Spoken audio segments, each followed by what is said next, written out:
Okay. Ledelsen af vores tv-station har bedt mig om at lige sige noget, inden I ser det her afsnit af Finns Talkshow. Fordi der er nogle ting, der er meget overraskende for folk, og noget, hvor man virkelig bliver lidt nervøs, om det nu kan være rigtigt. Men især slutningen vil jeg advare imod, og især for mindreårige, det bør man altså ikke se. Det bør man springe over, og måske bør man slet ikke se det her program overhovedet. Det.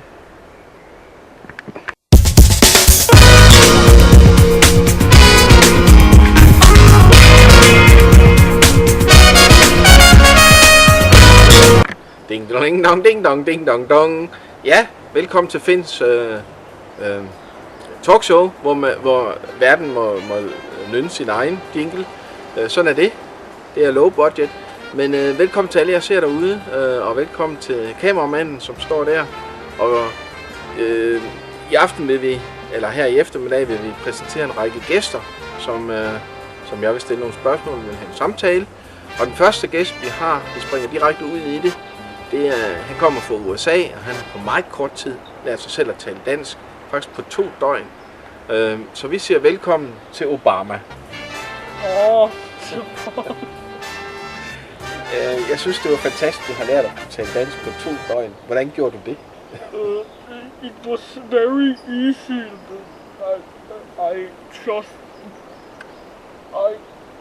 Jeg lærte det bare mig selv. Okay. Det var fantastisk. Så vil jeg godt lidt høre en lille smule om, hvordan du selv synes, det er gået.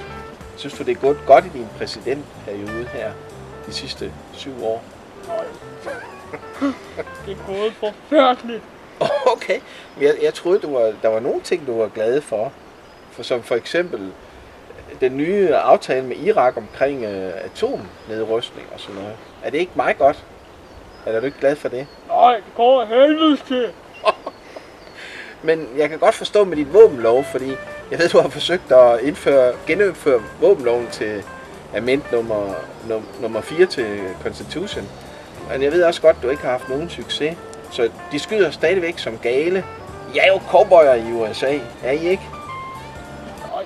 Nå, du er ikke nogen cowboyer eller hvad? Nej. Men de andre amerikanere, de er cowboyer. Kun min kone. Michelle? Ja. Hvordan har hun det så? Altså, hun er flere.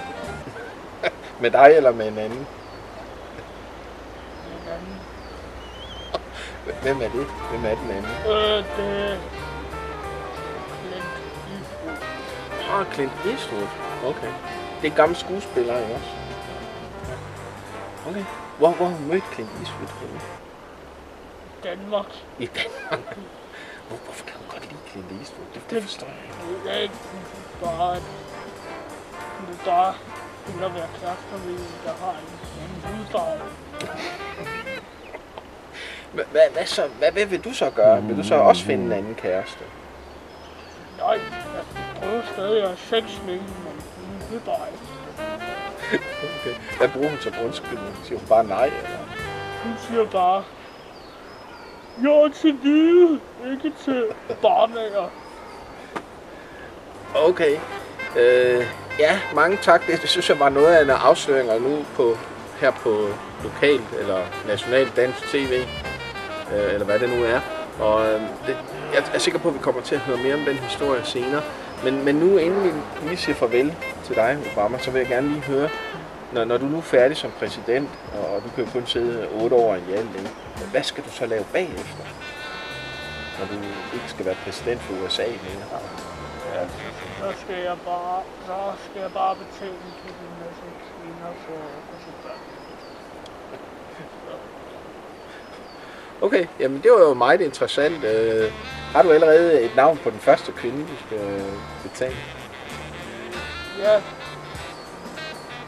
Olga. Olga, er det en fra Rusland? Nej, hun kommer fra Grønland. Fra Grønland? Olga fra Grønland? Okay. Ja. Men så tror jeg, at vi vil sige tak til Obama, og så vil jeg sige farvel og ønske dig held og lykke med Olga. Bare roligt, der kommer mange flere nu. Og så vil vi så gøre klar til den næste gæst.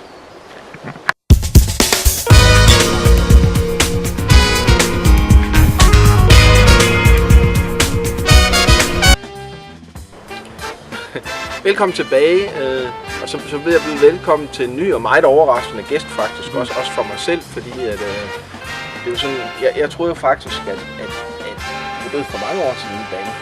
Så, men så vil jeg sige velkommen til dig, Dan Turell. Tak, så, tak. Ja. Det er rigtigt. Hvad har du lavet, siden du... døde du ikke, eller hvordan var det? Det er rigtigt. Jeg døde. Nu må du forstå, Finn. Jeg har altid været meget inspireret af amerikansk beatkultur. Du ved, Allen Ginsberg, Ja. Jack Kerouac, Også nogle kendte. Neil Cassidy. Neil Cassidy, Ja, fra Tuna og så videre. Og også Grateful Dead og The Doors. Jim Morrison. Ja. Han døde jo også. Og der er jo mange, Jim der Morrison. tror, han lever ligesom Ja. Elvis Presley, ikke? Ej, Så du har gjort det... Det er helt forkert. Nå. Der er mange, der tror, at Elvis Presley er død. Der er mange, der stadig går den vildfarelse, at Jim Morrison skulle være død. Det er på ingen måde tilfældet. Så du har mødt Jim Morrison? Naturligvis. Hans død er stærkt opreklameret. Han døde dengang i Så. 70. Er det ikke 71 er der mange, der tror, han døde. Ja. Men det gør han ikke, så. Ja. Nej. Han lever bedst velgående. Og hvornår Han var blev du gik bort? Jeg forsvandt fra offentligheden i 1993. Ja. Og så forstår jeg bedre det der udtryk, gik bort, ikke? Fordi vi tror altid, at folk de dør, ikke? Men det gør kendte personer selvfølgelig ikke. De lever videre Kendte på personer dør aldrig. De dør aldrig. Nej. Så Dan, hvis vi skal høre, hvad har du lavet siden? Har du skrevet nogle nye digtsamlinger?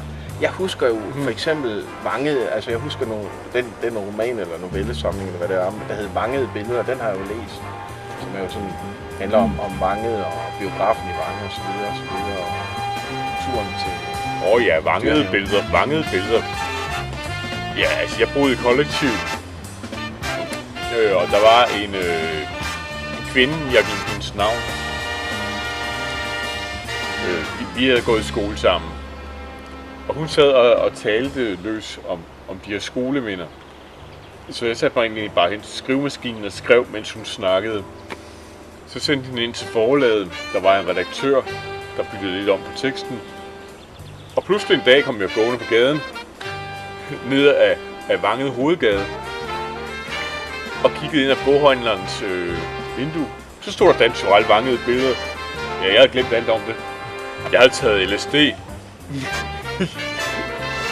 havde glemt alt om det. LDS? Var det ikke noget, man tog i 60'erne? Jo, men vi tog det i vores kollektiv i 73. Okay. Og pludselig så var jeg berømt.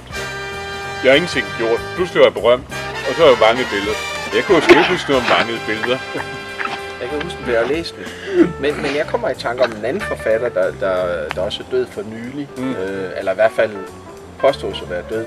En, der hedder Klaus Rifbjerg. Har du også mødt ham? Eller er han virkelig død? Ja, det er noget helt andet med Rifbjerg. Ja. Ser du, han har været død i mange år. Okay, det var en overraskende nyhed.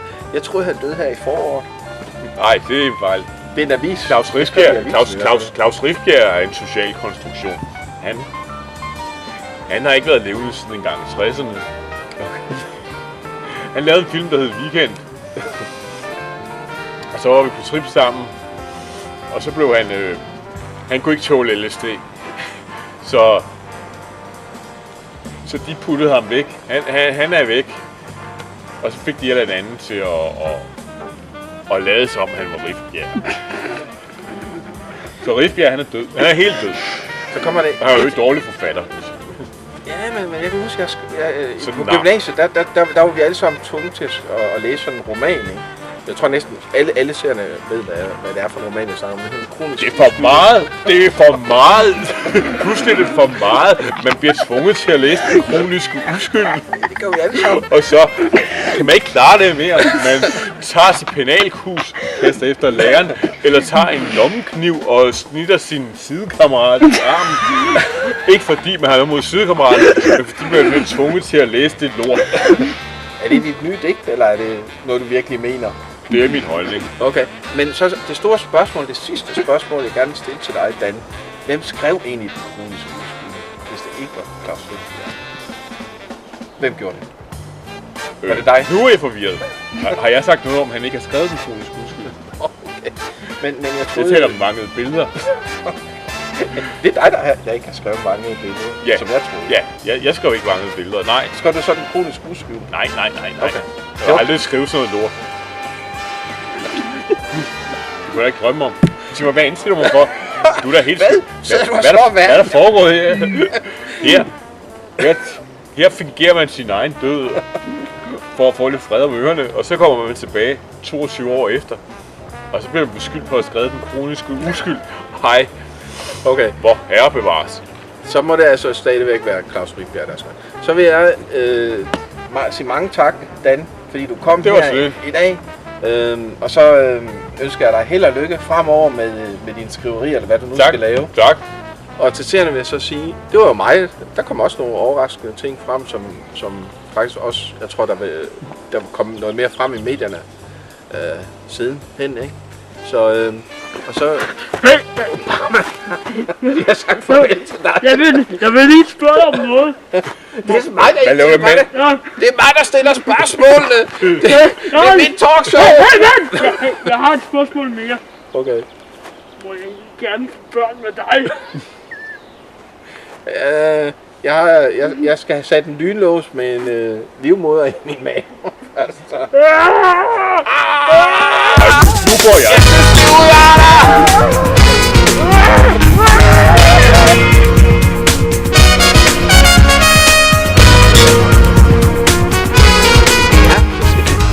Velkommen til næste gæst, som er Peter Agel fra Snacks. Velkommen til. Tak som byder. Ja. Nej, vi skal tage den forfra. Men vi vil bare lade den køre.